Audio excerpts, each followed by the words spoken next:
Okay, apologies about the slides issue. I'm just going to do it without the slides, and then you can appreciate the logos in the meanwhile.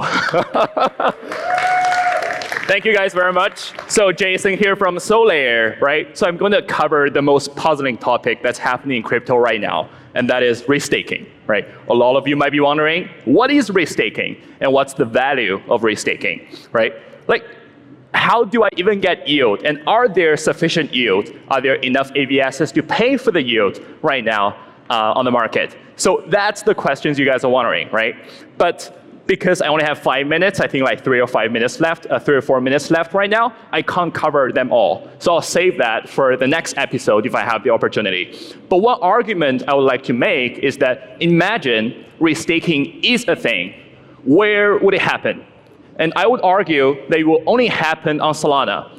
And the reason is because base chain, what's the significance of the base chain to a restaking network? It's the stake movement. The underlying chain, in this case Solana, is moving all the stake for the restaking layer.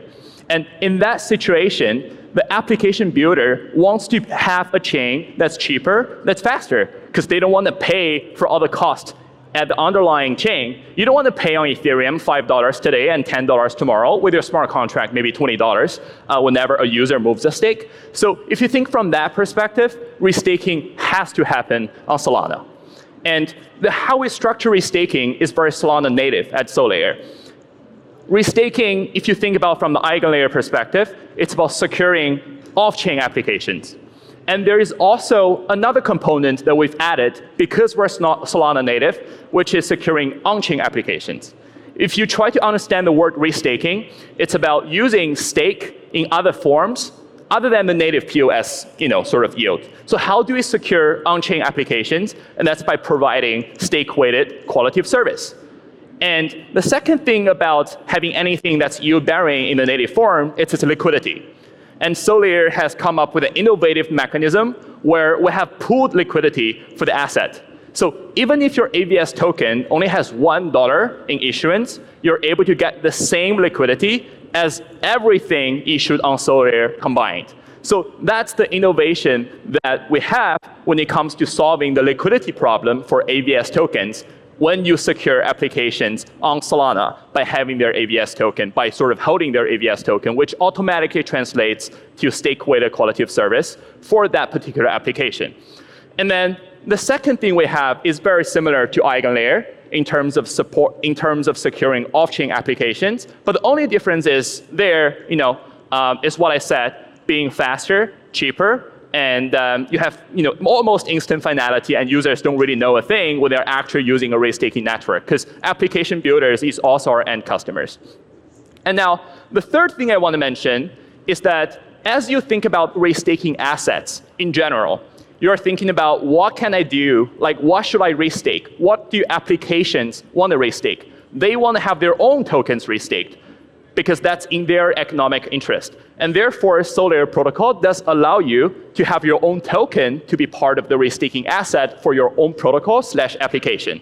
But we're also thinking about what else do we want to add to the basket? And because everything is volatile, as long as you're a token, you are not a stable asset. So we're also thinking about adding stable assets to the basket.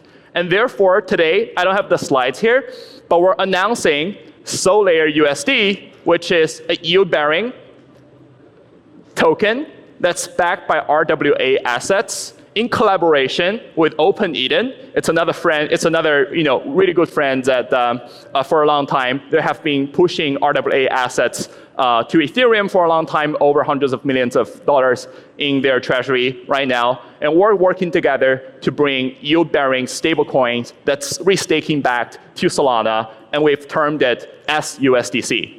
And there are a few interesting properties with this.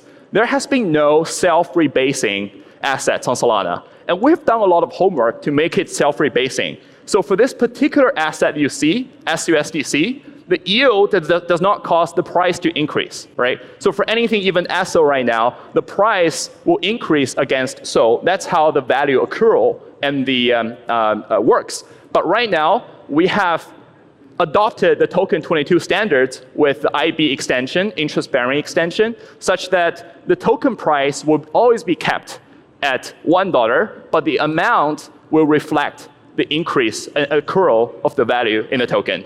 So I think that is a very first on Solana, and we hope to see more interest-bearing assets or interest-bearing extensions to be used to allow easier accounting, and also it's a much better user interface.